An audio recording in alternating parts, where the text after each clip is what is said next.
Give the people what they want. Give the people what they want. Give the people what they want. Your weekly movement news roundup.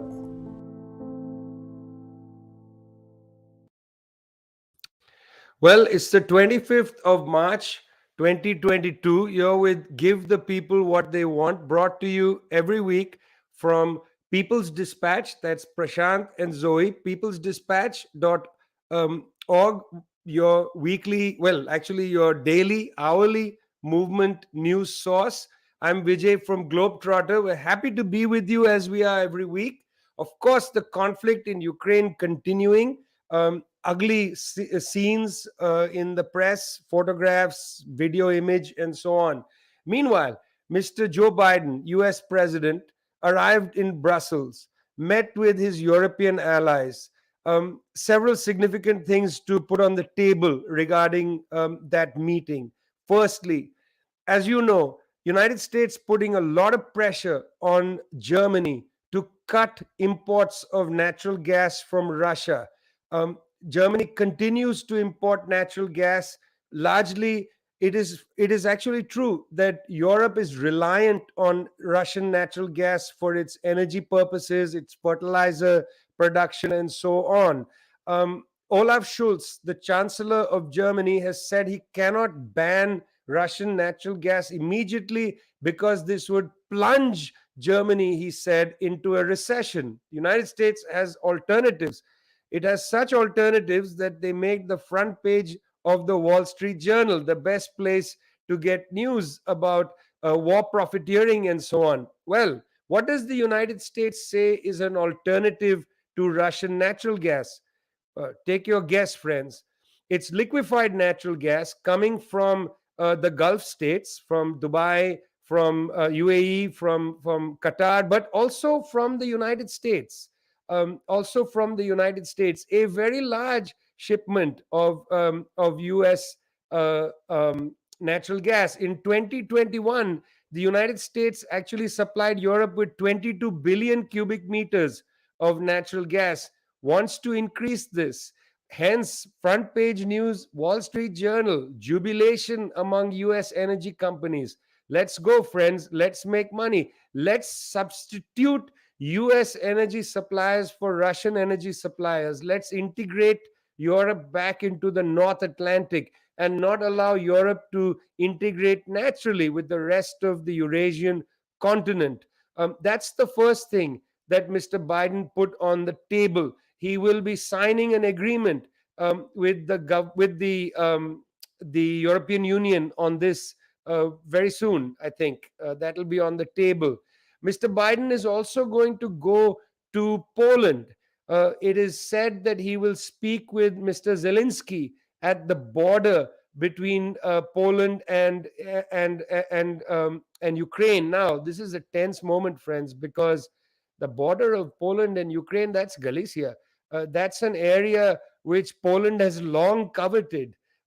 Sources tell me that it may not be long for Polish armies to cross the border to defend the city of Lviv and take it. They have long had, their own, desire to take that part of Ukraine. That will change the entire thinking. If the Polish army crosses the border, what happens then? Meanwhile, back in Brussels, Mr. Biden, in that characteristic way of US presidents, finger being wagged at the world, says that he did not threaten Xi Jinping in his phone call last Friday. He said, I did not threaten Xi Jinping, but I told him. You see, it's very important that US presidents wag their fingers when they talk to the world, because that's the general attitude. Biden said, I told Xi Jinping that they have to cut ties, economic ties with Russia. And then he said, because the United States always knows what other people are thinking, he said, we know that China wants to integrate with the West and not with Russia. Interesting, because evidence over the last decade seems to belie that, as Russian and Chinese integration has gone apace. Also, the United States has continued with this argument, telling the Chinese, fingers being wagged again, telling the Chinese, do not arm the Russians. The Chinese have never said they're going to arm the Russians. In fact, friends, interestingly, the Russians have not asked for Chinese to resupply them, at least not publicly and formally. Out of nowhere, the United States says, you better not arm them. Meanwhile, of course, weapons manufacturers around the world, particularly in the United States and Europe, quite happy as more and more arms are going into Ukraine. There are calls in the United States to double the US military budget. Well, energy companies, arms companies, somebody's happy about this war. Not everybody. Not everybody. Not everybody is happy about militarism. Certainly in Argentina, Zoe, they're not happy about militarism. They're, well, I don't know if they celebrate the anniversary of the coup in Argentina. They commemorate it. What are they doing? Yes, well, yesterday was the commemoration of the beginning of the civic military dictatorship in Argentina, March 24th, 76, sorry, when the government was overthrown by the military junta in Argentina and instilled in the following period this dictatorship wherein over 30,000 people were detained, tortured, and disappeared. This is a very important day in Argentinian history. It's an important day in Argentinian present. Every single year since the end of the dictatorship, thousands of people take to the streets demanding justice, demanding memory, and demanding reparations, which is something that to this day they still don't have. There's still so many family members of victims who don't have information about the whereabouts of their loved ones. This struggle continues today, and yesterday was the first time that people took to the streets since the beginning of the pandemic. So there was really an outpouring of emotion. I think that images from yesterday are extremely powerful. To see the grandmothers once again on the streets, the mothers of Plaza de Mayo. These are the brave and courageous mothers and family members who during the dictatorship would go to the Casa Rosada to demand that the leaders of the military dictatorship give them information about what happened to their loved ones, and defying all, in the middle of a dictatorship, defying threats, threats to their personal integrity and the integrity of their families, continued demanding justice. They are one of the most revered symbols in Argentinian society. Having lived there, if you're at any protest and a mother from Plaza de Mayo, a grandmother comes, the entire crowd parts ways and people make a path for these mothers to come through, because really they are the inspiration to so many people in Argentina who continue to struggle, and not only in the sense of demanding justice for the victims of the dictatorship, but so many struggles that have come since then in the so-called democratic period. The disappearances of young people have continued in Argentina. Police brutality has continued against people in Argentina. Police brutality against Mapuche communities. Today, the Argentinian people are engaged in a struggle that seems to repeat itself in Argentinian history, which is the struggle to not pay the debt of the IMF. The government of Alberto Fernandez, the Frente de Todos coalition, is currently facing a divisive moment. It's split down the middle in support of paying the debt to the IMF and support of the agreement that they've presented, and then sectors that are more aligned to people's movements and are more aligned to this perspective that the IMF loan, which is a loan that was taken out by the neoliberal government of Mauricio Macri, that has only benefited capitalists in the countries, that has only caused, over 40% of the population of Argentina to be in poverty, that has deeply, deeply kind of destroyed the socio and economic stability of so many families in the country. They say that the people should not pay this debt, and that the current deal means that the burden, like in so many countries, is going to fall on the backs of the working class. And at this moment, with the 40% poverty rate in the country, with unemployment continuing to grow, even despite the social mechanisms that the government of the Frente de Todos has attempted to put in place, the people are still suffering. And so the debt, they say, is with the people. The government needs to emphasize the people. This is a cyclical struggle, as I said, in Argentina. So many instances where they've been forced to pay the debt of these governments forced to continue fighting on the streets for basic dignity. And I think yesterday is such a powerful showing of this, linking the struggle of the past with the struggle of the future.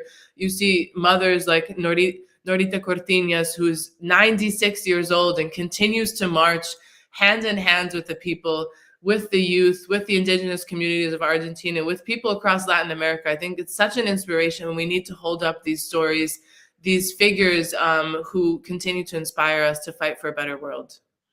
Well, people that inspire us to fight for a better world, Prashant, include Michael Link, the UN Special Rapporteur on the occupied territories since 1967. What a report! What a report!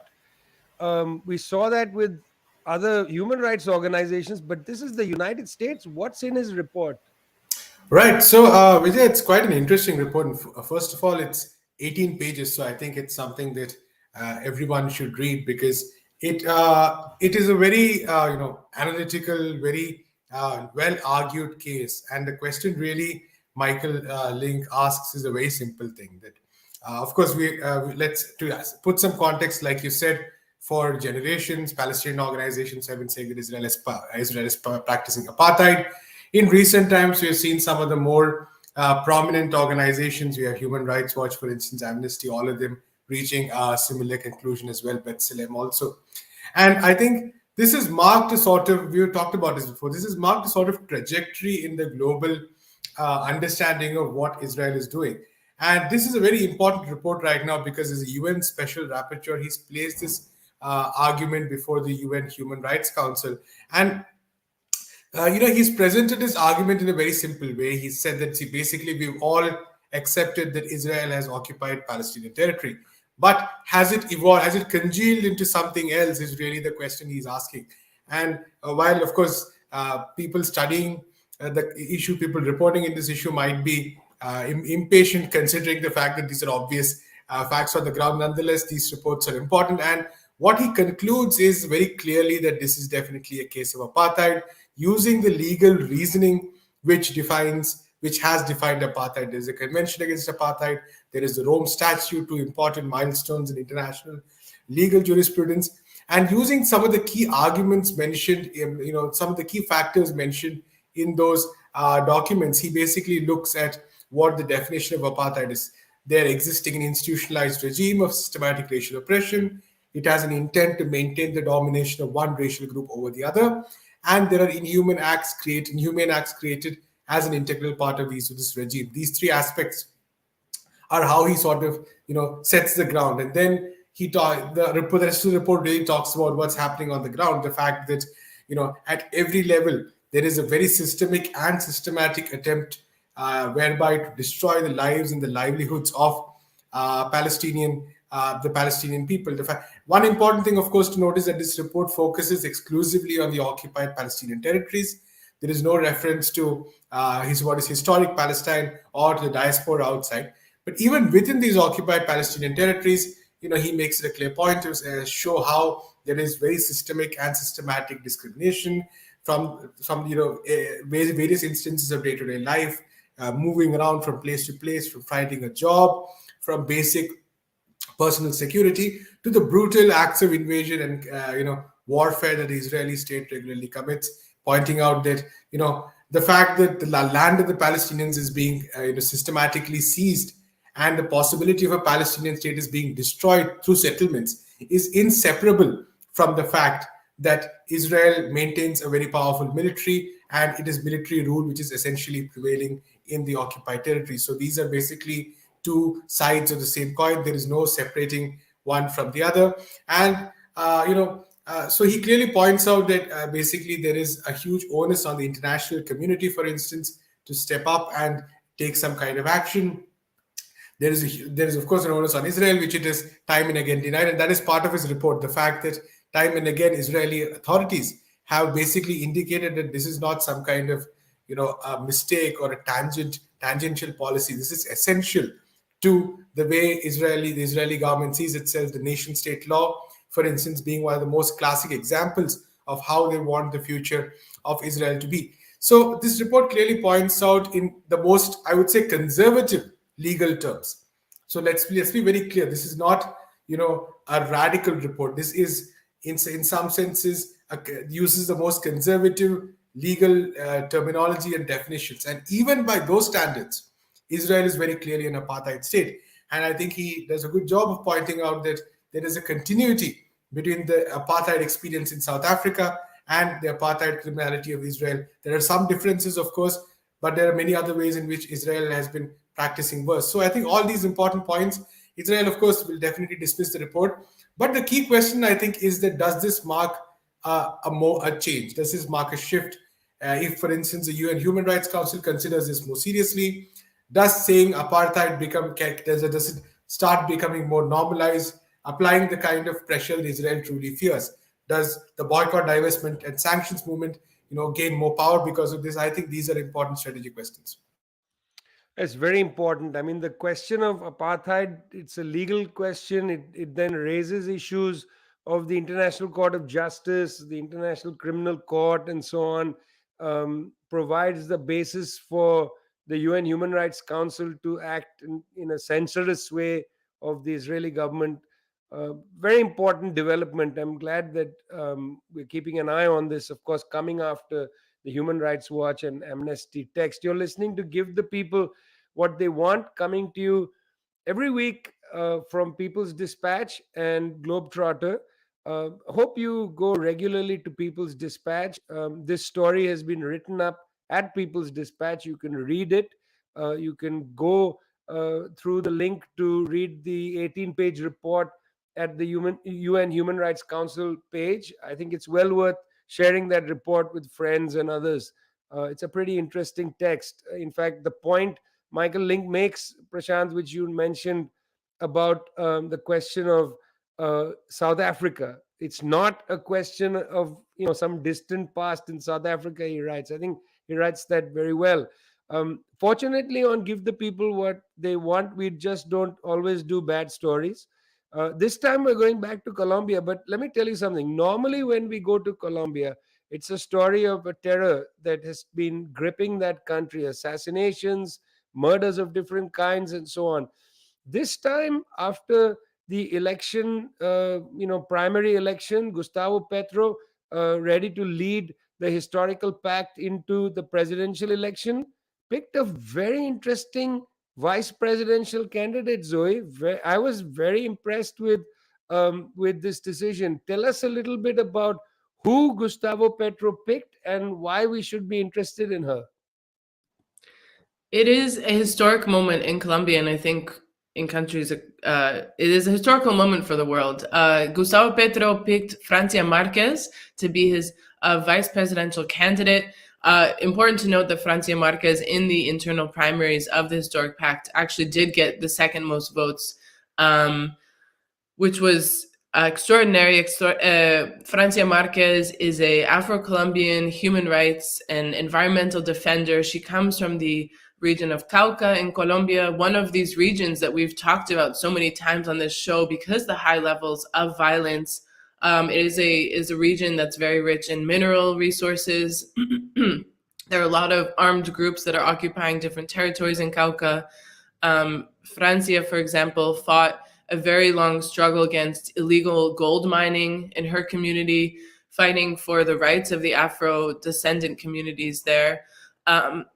She has been really vital in many questions about defending the environment, defending Afro-Colombian communities over the past couple of decades, working with the Black communities process and really trying to bring this voice of the communities in Colombia, of the communities that have been so battered by this violence over the past 6 decades, that have been so excluded from institutional politics. And so for her to be the vice presidential candidate is a huge victory of the social movements, of her movement PCN, of all of the movements that have rallied around her candidacy, because in Colombia, it's not only the story of the exclusion of the left from politics, but really a pact between the oligarchy that has excluded anyone who is not wealthy, who does not come from well-off families, and who does not only have in mind the exploitation of resources, the consolidation of large land holdings in the country. And so this means that all walks of life have been excluded from politics. And with the historic pact, there's a really powerful photo that came out yesterday that was from the meeting of the presidential ticket, so Gustavo Petro and Francia Marquez, with all of the elected senators and members of the House of Representatives. And in this picture, you really, for the first time in Colombia's history, you see a plurality of the different identities of Colombia represented in this, who will be participating in the Congress and who's running for president. So you see peasants like Roberto Daza, you see indigenous people like Ada Quilque, you see Afro-Colombian people like Francia Marquez, you see people from the poor neighborhoods in Colombia that have also dealt with this conflict for so many decades. And so this is really represents a historic moment in Colombia. The people from the peripheries, the people from the marginalized communities who have dealt with the decisions of the oligarchy for so many years, finally getting a say in these politics.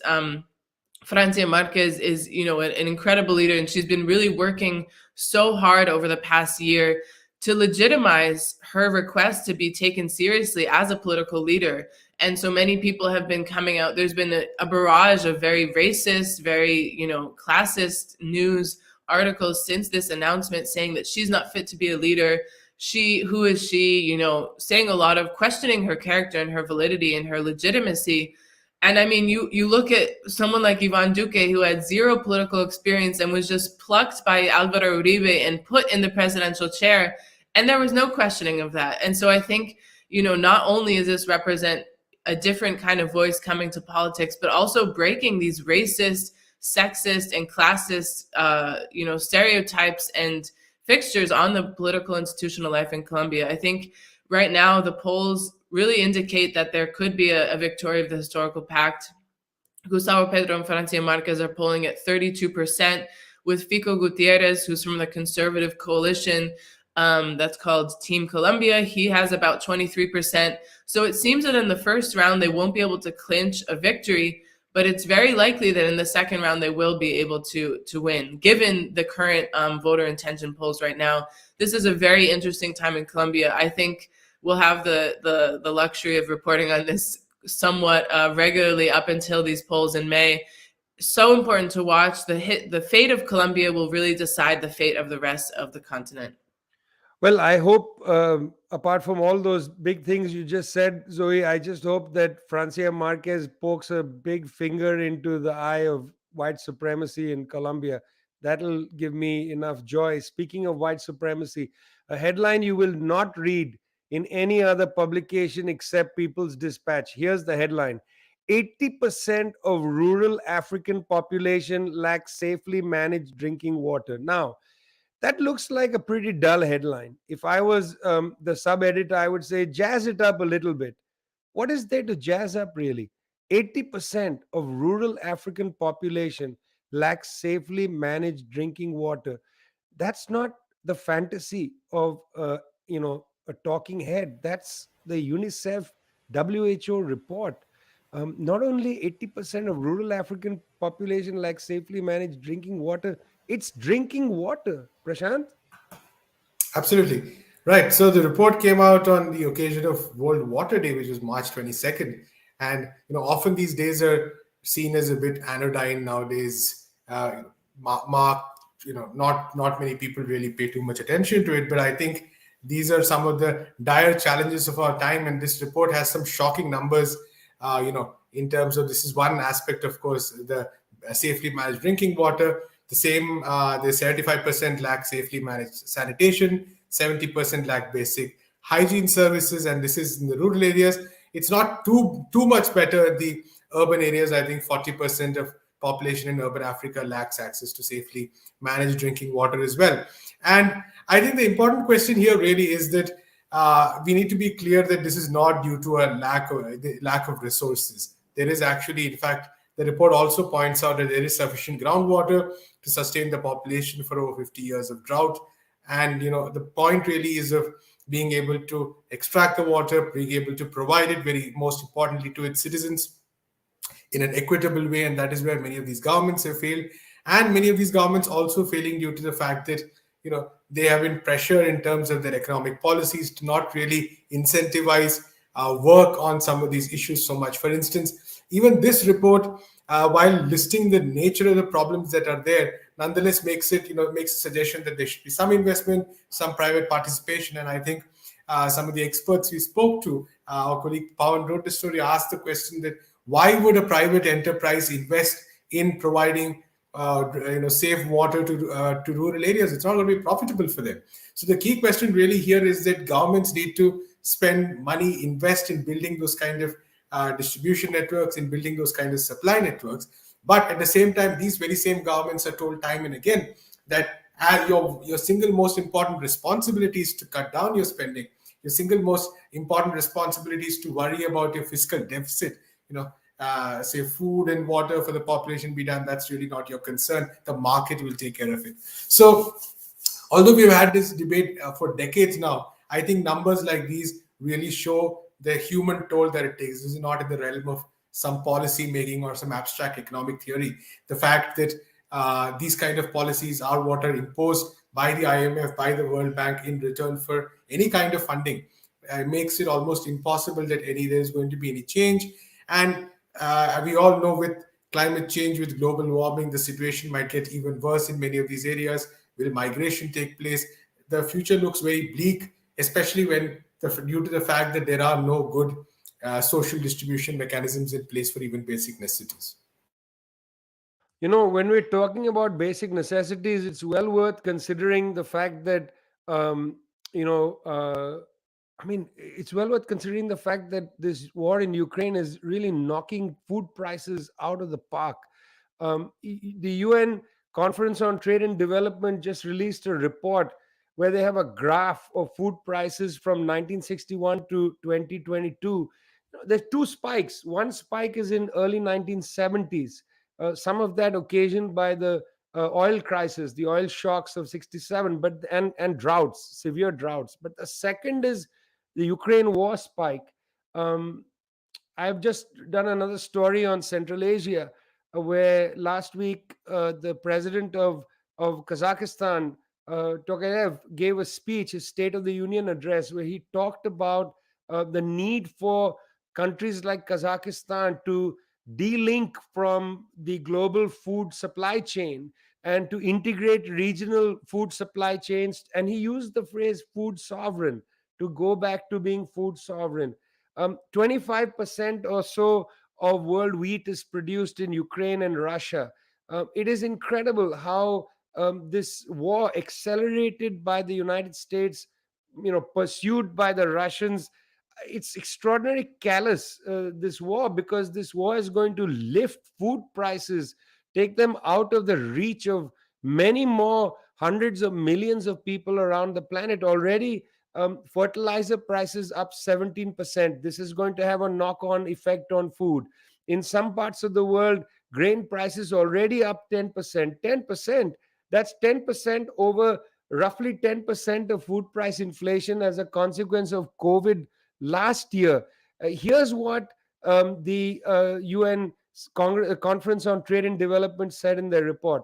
Soaring food and fuel prices will have an immediate effect on the most vulnerable in developing countries, resulting in hunger and hardship for households who spend the highest share of their income on food. In Uzbekistan, poor families spend 69% of their income on food. You put anything up, what else will they spend money on, my friends? Already, People's Dispatch and other organizations provided a document called Hunger in Our Times. You can download it from the People's Dispatch site. Already, Zoe, Prashant, already that document is out of date. Already. It's almost as if we need to write a new addendum about the food price inflation. Will this food price inflation become relatively permanent? I don't think you can recover this. You see, during the great oil shocks of the 1960s and 70s, during the Iraq war in 2003, it was possible for the Saudis to pump more oil out of the ground to make up for depleted supplies. You can't pump grain out of the ground like that. You can't pump wheat out of the ground. Catastrophic impact on world food prices. This is going to hurt a lot of people. In Central Asia, they are now predicting massive waves of starvation as a consequence of sugar and grain price rises. got to pay attention to that. I hope you'll look into it. You've been listening to Give the People What They Want, coming to you from People's Dispatch. That's Zoe and Prashant.